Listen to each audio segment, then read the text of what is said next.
Welcome back, everybody, to the Thinking Talmudist podcast. It's so wonderful to be here. Last week, we discussed the three partners in the creation of man.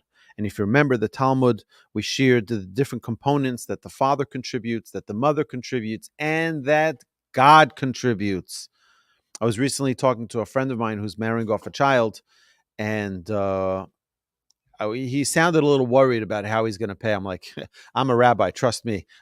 I can relate, so he was a little concerned, like, how's he going to pay for it? It's expensive to marry off a child. It's not simple. I said, I know. I said, but I want you to remember one thing. I want you to remember that we talk when a baby is born, we give thanks to Hashem that there are three partners in the creation of man: the father, the mother, and God. And then when, they have their upsharing at 3 years old, we're like, three partners in the creation. And then bar mitzvah, they talk about it. But suddenly by wedding, they forget that there's a third partner. I said, trust me, Hashem knows exactly how to pay for the wedding. Just leave it to him. The third partner always pulls through. Don't worry about it. So now the Talmud is going to continue and share with us more about this partnership. Another teaching based on the three-way partnership in the creation of man. Darash Ula Rabba Apitcha de Nesina. Ula, the great, expounded at the entrance of the house of the Nasi. Who's the Nasi? The Nasi was the leader, the prince of the Jewish people, Judah the prince, right? He was the author of the Mishnah.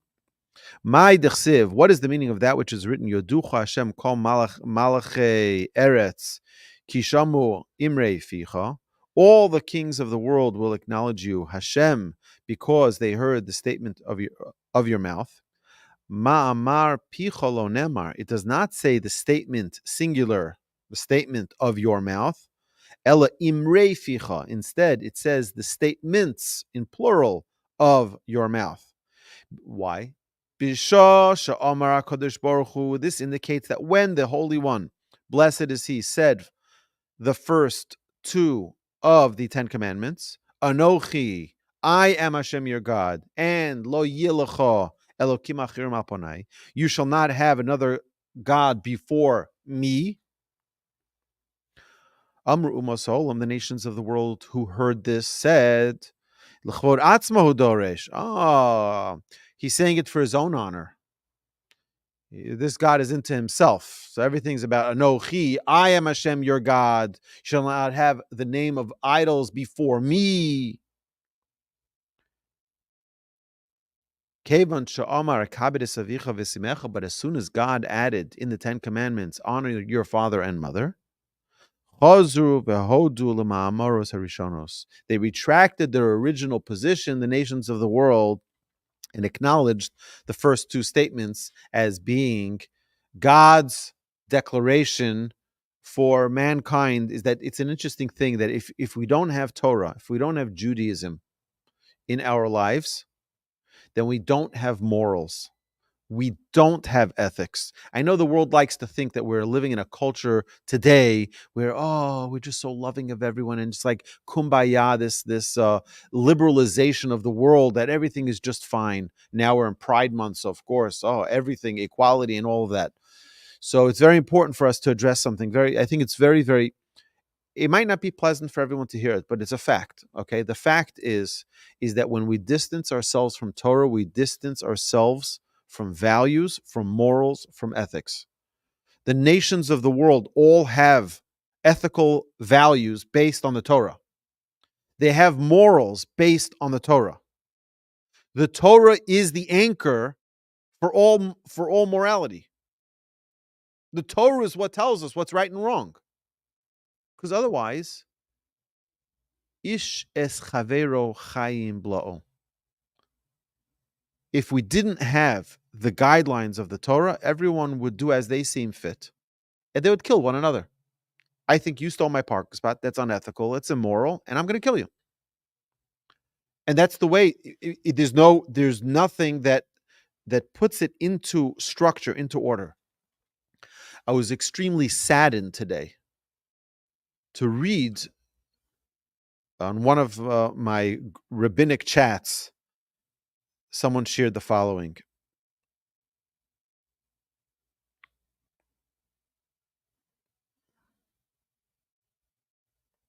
This is from Hebrew Union College, the Center for Reform Judaism, the Jewish Institute of Religion. Okay. Dear HUCJIR community, which is the whole Hebrew Union College community, just listen to this first paragraph.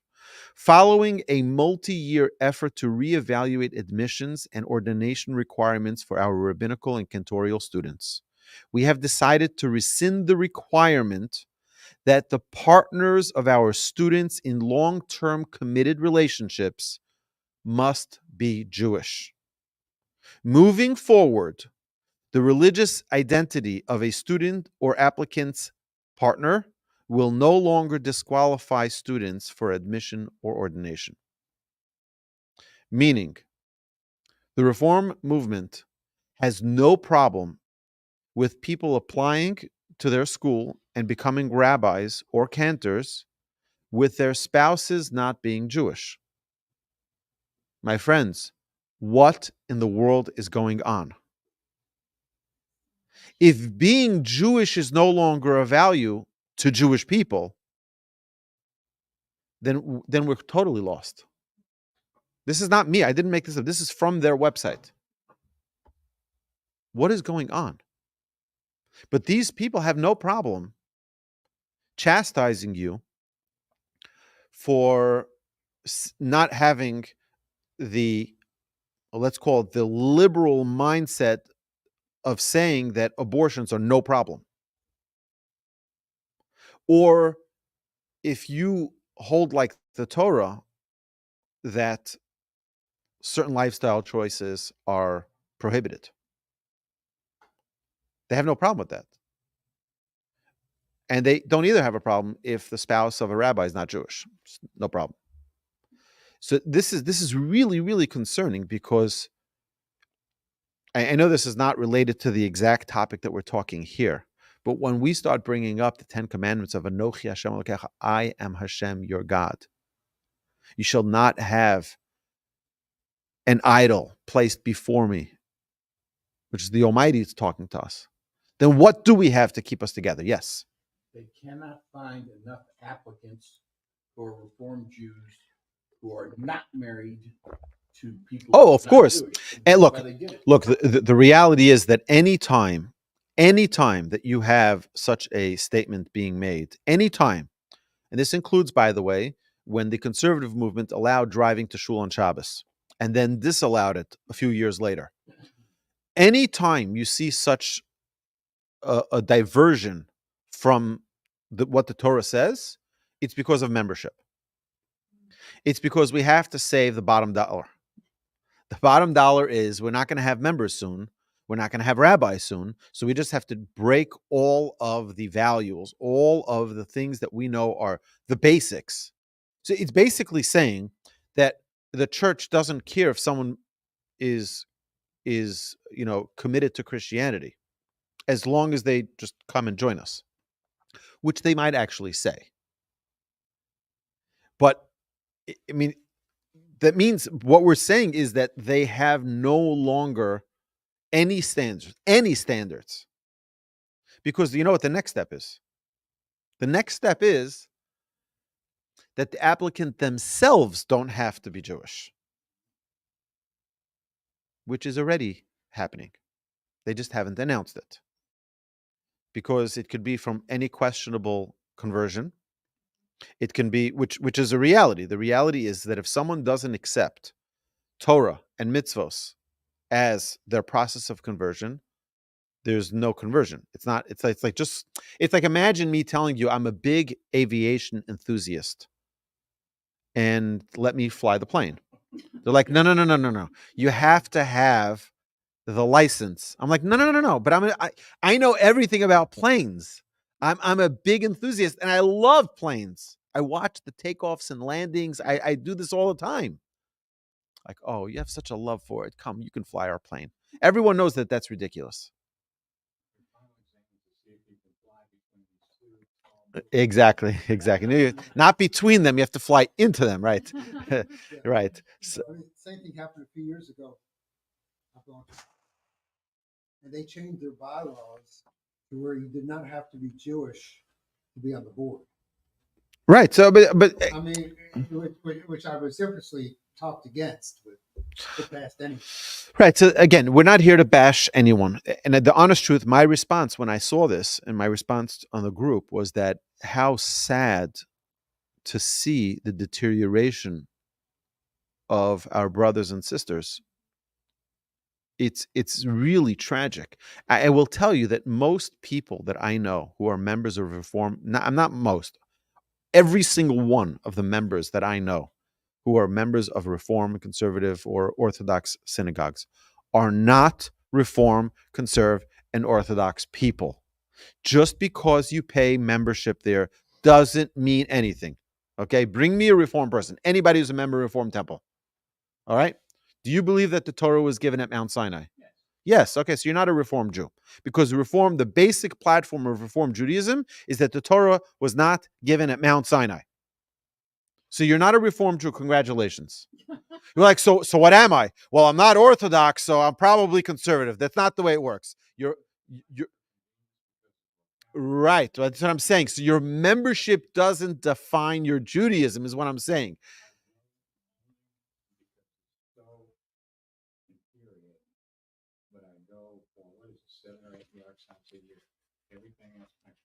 Okay, so I'm telling you that you're not a Reformed Jew is exactly what I'm saying. You're an aspiring Jew who's trying to who comes here 5 times, 6 times a week to come learn Torah.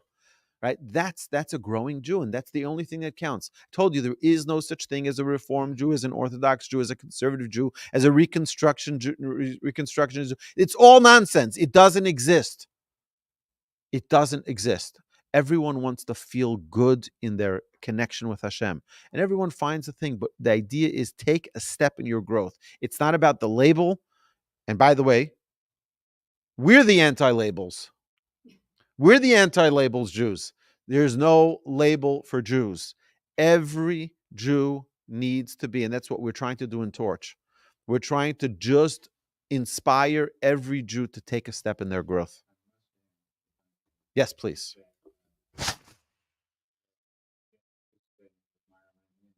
Right?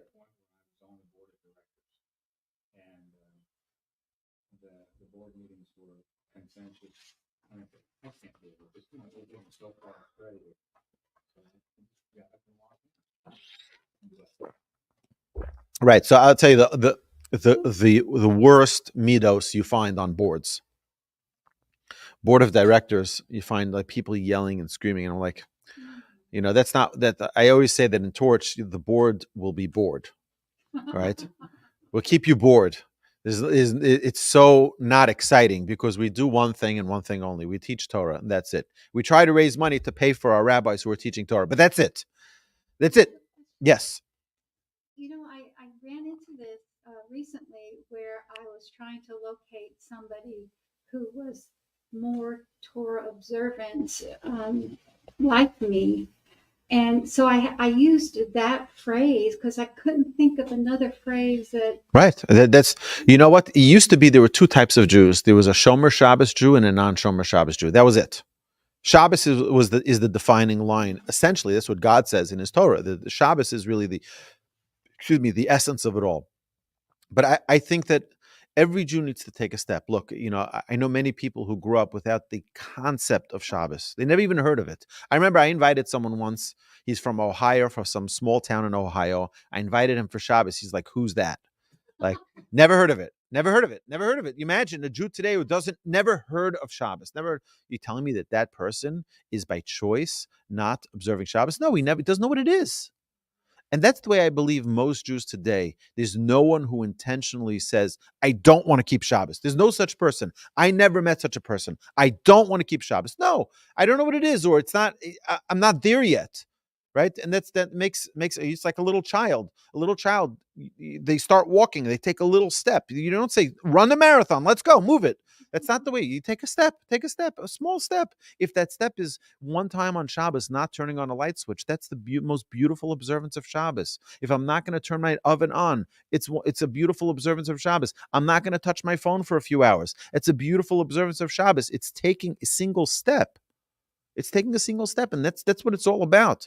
It's not about all or nothing. Judaism is not all or nothing. It's not all or nothing. That's not who we are. You don't see it anywhere in the Torah where God says it's do everything. Because the biggest problem I find is that people say, Rabbi, it'd be a contradiction if I went to synagogue because I don't always wear a kippah, right? It'd be a contradiction if it'll be, no, you don't have to do everything. And that's the people make that mistake. They think the only way to keep kosher is if I also, keep kosher here, and I also do this, and I also keep Shabbos, and I also... No, that's not the way it works. Do one step, one small step. That's it. Take one small step. That's the growth that is organic, that is healthy, is when we take a step that's so small. They're like, that's too small. That's the right one. When you say that that's too small, that's the right step. Take just a step. And I'm offering to all of our listeners and viewers out there, you can go to our website and request for free magnets that cover your light switches for Shabbos. It'll make it easier. So you can just, have this light, take one light switch in your house and make that your Shabbos light. This one you don't turn on or off. It's a beautiful observance of Shabbos. That's right. One light switch at a time. Stepping aside for something completely different. Yes. How are the raising of money for Absalom coming along? Thank God we had a great campaign. Good. And God willing, it'll continue to succeed. Yeah, but thank you. Thank you, everyone. Okay, so now, but you have a magnet, right? Yeah. If there's an emergency to call. No, I'm not talking about the light switch. I'm talking about for Hatzalah. If you need, there's a magnet. You have to put on your refrigerator so you'll have the phone number if you need to call. Okay, so there's one right by the front door. The blue magnet. They have one. We've had to use it. Well, I've got the magnet, but I'm a little Take bit two. out of your territory. Yeah, just a little bit. All right, my dear friends, let's continue. So we are now in the middle of 31a. An alternative source for this teaching, Rava Amarava said, Mehacha.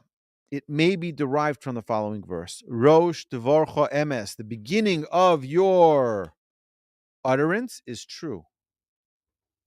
Rosh Dvorcha v'lo sof Dvorcha. Let me ask you a question. Is it meant to imply that the beginning of your utterance is true, but the end is not? Ela misof dvorcha nikar. Rather, it means that from the end of your utterance, the command to honor your parents, it is evident sherosh dvorcha emes, that the beginning of your utterance, the first two commandments, I am Hashem your God, and you shall not have other gods before me, that they're true. Having shown that the nations of the world recognize the importance of honoring one's parents, the Gemara cites two examples of how a certain Gentile honored his parents to illustrate the extent of this obligation. I want you to know that this is one of the most incredible demonstrations of truth in Judaism that we learn from whoever we can learn from. We learn from whoever we can learn from. The Torah says that Chachma b'Goyim tamin, wisdom by the nations of the world, there's plenty of that. Plenty of wisdom. And you can learn a lot of things from non-Jews. But here, think of this. There's a commandment in the Torah, Kabedis avicha v'esimecha, honor your father and mother. And where do we go to learn about this? Come and join me in the following piece of Talmud. It's incredible. Boy minei mirav Ula. They asked Rav Ula, Ad heichon kibud aveim. How far does the mitzvah of honoring one's father and mother extend? Amar lahem, Ula answered them, Tzu'uru ma'asa ovid kochavim echad be'ashkelon. Go and see that how one idolater performed this mitzvah in Ashkelon. Vidama ben Nesina Shmo. His name is Dama ben Nesina, the son of Nesina. Pam achas bikshu chachamim pragmatio. It once happened that the sages wanted to buy a certain merchandise from Dama ben Nesina. Bishishim ribo sachar. Bishishim ribo sachar. It was at a price that would give a profit of 600,000 gold dinars. V'hoya mafteach munach tachas mirashosav shalaviv. But the key to the safe, to the chest that contained the merchandise, was lying under his father's pillow. And his father was sleeping at the time. V'lo tziaro. And Dama, the son of Nesina, did not disturb his father. From this, tell us. From this, our sages tell us.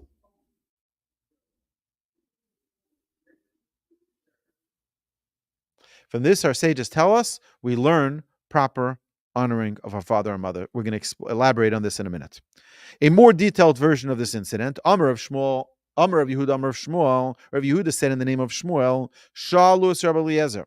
They asked Rabbi Eliezer, Ad heichon kibud av aim, how far does the mitzvah of honoring one's father and mother extend? Amar lehem, Rabbi Eliezer answered them, Tz'uru masa avik kachavim echad le'aviv b'Ashkelon. Go and see how this Gentile who lives in Ashkelon, see how he treated his father. V'Dama ben Nesina shmo, and his name is Dama ben Nesina. Our sages asked him for one of the stones for the ephod, for the breastplate of the Kohen Gadol, of the high priest. Bishishim ribo sochar, and the price would have given him 600,000 gold dinars profit. Another alternative version, Rav Kahana masni bishish bishmonim ribo. Rav Kahana taught that the potential profit was 800,000 gold coins, gold dinars. The narrative is resumed. And the key to the safe for these precious stones was lying under his father's pillow, and he was sleeping at the time. And he did not disturb his father. L'shana acheres, the next year, Nasan HaKadosh Baruch Hu secharo. So Hashem repaid him. He was going to make a profit of 600,000 to 800,000 gold coins. Okay, so now he fulfilled the mitzvah of kibbud av v'em, of honoring your father and mother. And what's his financial reward? What happened? He loses the money? Gemara says no. He got his reward because in the coming year, Shenoldo para aduma be'edro, nichnusu chachmi Yisrael etzlo. He says the following year, a red heifer was born in his herd, and the sages went to him to purchase the para aduma, the red heifer. Amr lahem Dama, the son of Nesina, said, Yodeya ani bochem. He says, I know you.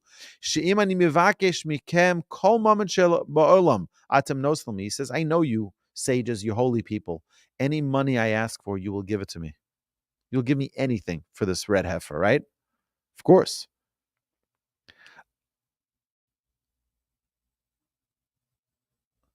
Elo einani mivakesh mikem elo oso mammon. However, I'm only going to ask you for that money that I would have gotten for that stone. Sheifsadeti bishvil kvod Abba, that I lost as a result of honoring my father. So the Gemara comments on this incident.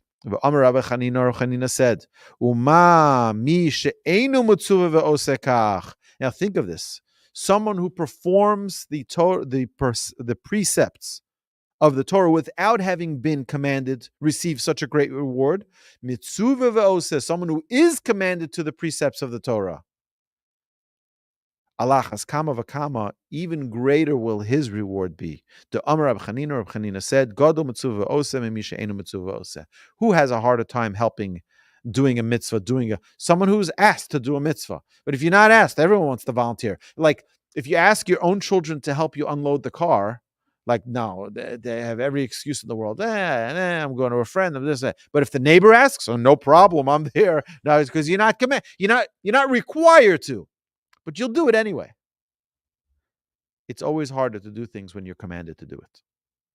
And therefore, when someone's commanded to honor their father and mother, and does it, the reward will be even greater than we see by this Gentile Dama ben Nesina. But I want to ask you a question.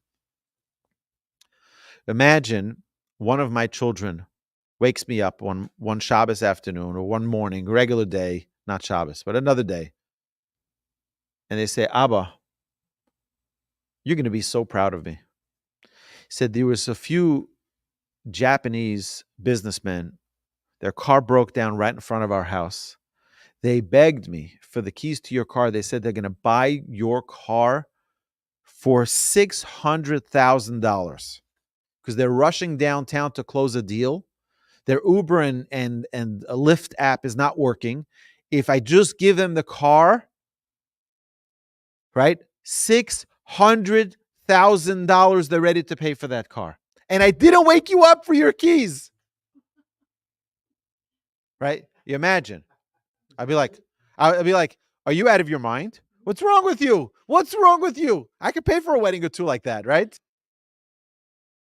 Right? So you imagine, Dama ben Nesina's father wakes up and he says, Daddy, guess what? You're going to be so proud of me. Right? The key to the safe. Yeah, the rabbis came. They were going to pay. I was going to make a profit of 600,000 to 800,000 gold coins. And guess what? I didn't wake you up. Imagine. So what does this tell us? Why would the Gemara give us such a preposterous example? Such a ridiculous example. This is the example you give us of someone who honors their father and mother? So there's something deeper that we need to understand in what honoring our father and mother is. It doesn't say honor a father and mother. Honor your father and mother. What does that mean? You have to know your father and mother. You have to know what they appreciate, what they enjoy, what they like, what is honor to them. Because what's honor to one person is not honor to another person. It's very different the way one person honors their father and mother and the way another person honors their father and mother. And therefore, Dama ben Nesina knew that his father does not want to be woken up for anything. Every person needs to know. There's some people who don't mind being woken up. There are some people who, by all costs, do not wake them up. There's some people who have a mishagas. They have some crazy thing in their crazy idea in their mind. They want this to be done like that. So that's the proper way to honor them. Every child, that's the obligation. The child needs to know what is honor for their parent. Oh, my neighbor has, that's the way they honor their parents. So that's, no. It's not one size fits all.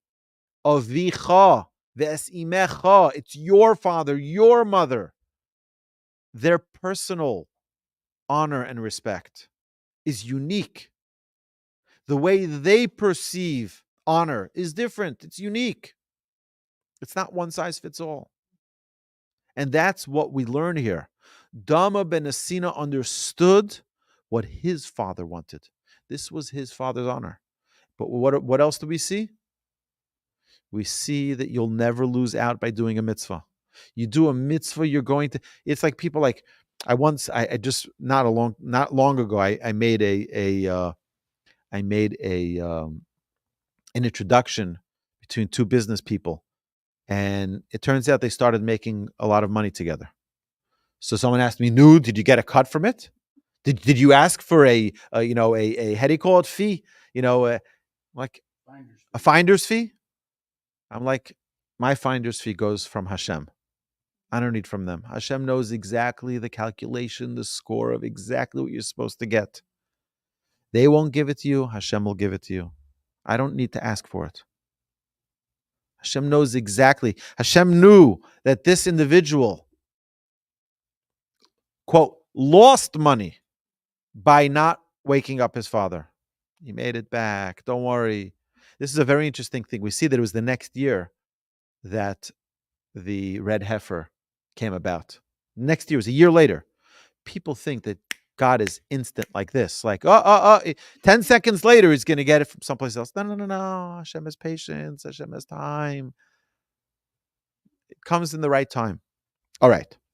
Pursuant to the last point, the Gemara adds, Amar Rav Yosef said, Meireish hava mina. At first, I used to say, Man dahave Amar le, that if someone would tell me halachic Rabbi Yehuda, that the halacha accords with the view of Rabbi Yehuda, the Amar Suma Pater Min HaMitzvos, who said that a blind person is exempt from observing the mitzvahs, Avidna Yoma Tavel Rabbanon, I would make a holiday for the rabbis. The ha lo mifkidna, because that would mean that I, since I am blind, am not commanded to perform the mitzvahs. The ha avidna, and yet I perform them.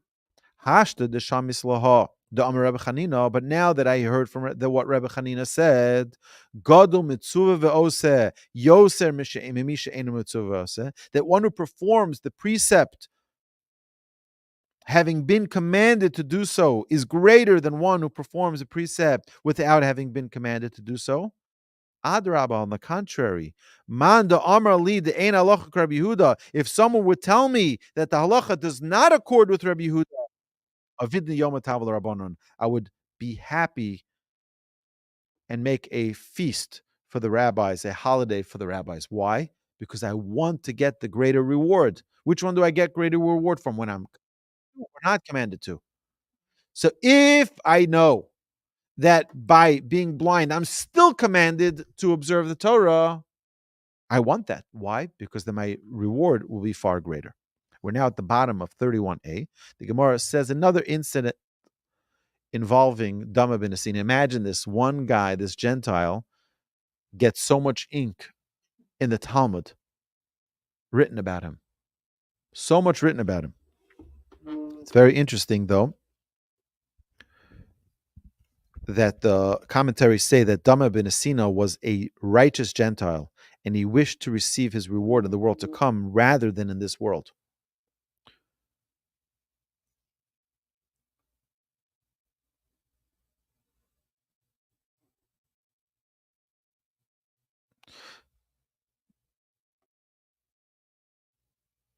So just to correct what I said before, I said the ephod was the breastplate. That's not correct. It's the apron that had 2 gems on each side. The commentaries say that an apron-like garment with 2 shoulder straps worn by the Kohen Gadol, a precious stone was placed on the top of each of the shoulder straps, and that was the exact stone that they were looking for from Dama ben Nesina. Okay, so now the Gemara says another incident involving Dama ben Nesina. Ki also Rav Dimi Amar, when Rav Dimi came to Babylonia from the land of Israel, he said, Pam achas haylavush sir koin shel zav. It once happened that Dama ben Nesina, this Gentile, was dressed in a gold embroidered silk cloak, v'haya yoshev ben gdoli Romi, and was sitting among the nobles of Rome.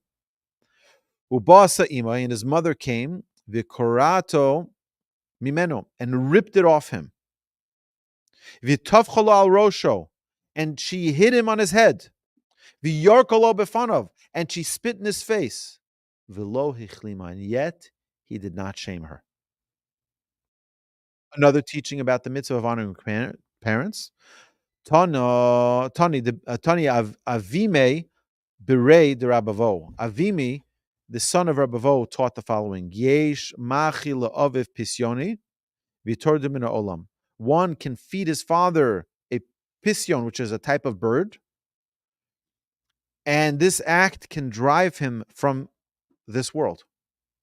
V'yesh matchino berei chayim, and there's one who can make his father grind with the millstone, and this act can bring him the life of the world to come.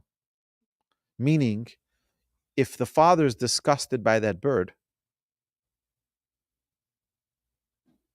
okay, you understand? If the father is disgusted by that bird, then it's not honoring him. I brought you your steak. What do you want? But he doesn't like steak. So or he doesn't like it well done. You give it to him well done, right? It's like if you perform the mitzvah in a way that the father doesn't appreciate, that's not the mitzvah. I'm sorry, you have to, change your standards. Well, that's not what honoring father and mother is, right? On the other hand, if your father enjoys working the millstone and you allow him to do that, you get the reward in the world to come. the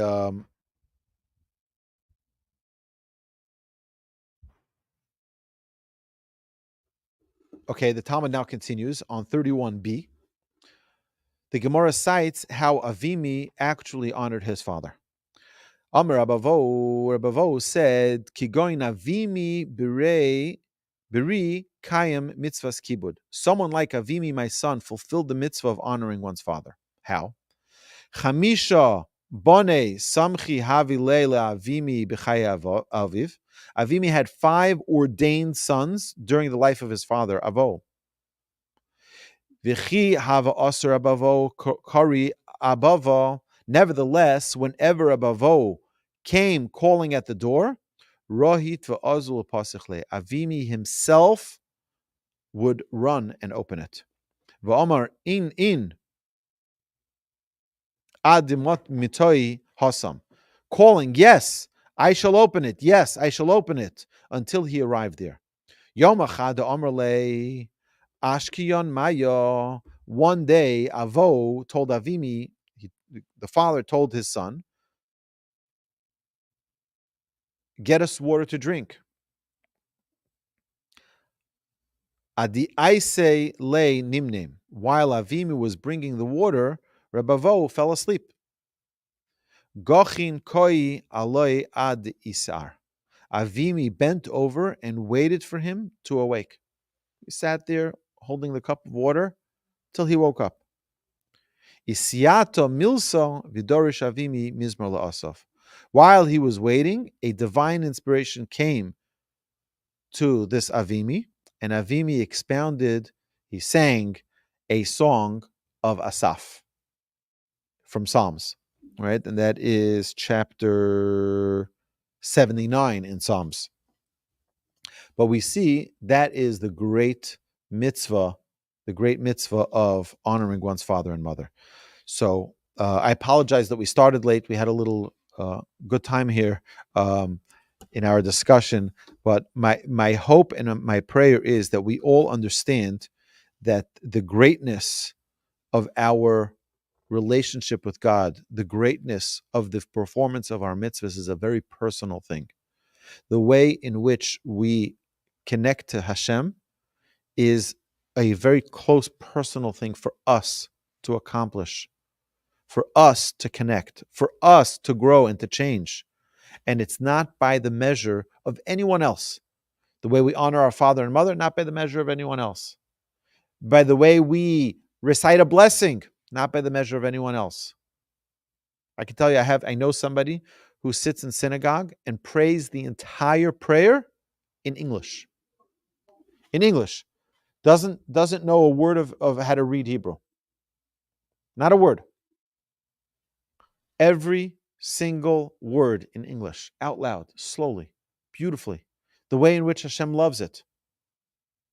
A person could think, oh, I can't. It's okay. Hashem is very understanding. Hashem is very loving. Hashem is very desiring of our closeness. But it's on a personal level that we have to connect to Hashem. Hashem should bless us all, that we should all merit to be among His servants who serve Him truly in a way of love, in a way of commitment. And Be'ez Hashem will have an amazing Shabbos. Have a good Shabbos, everyone.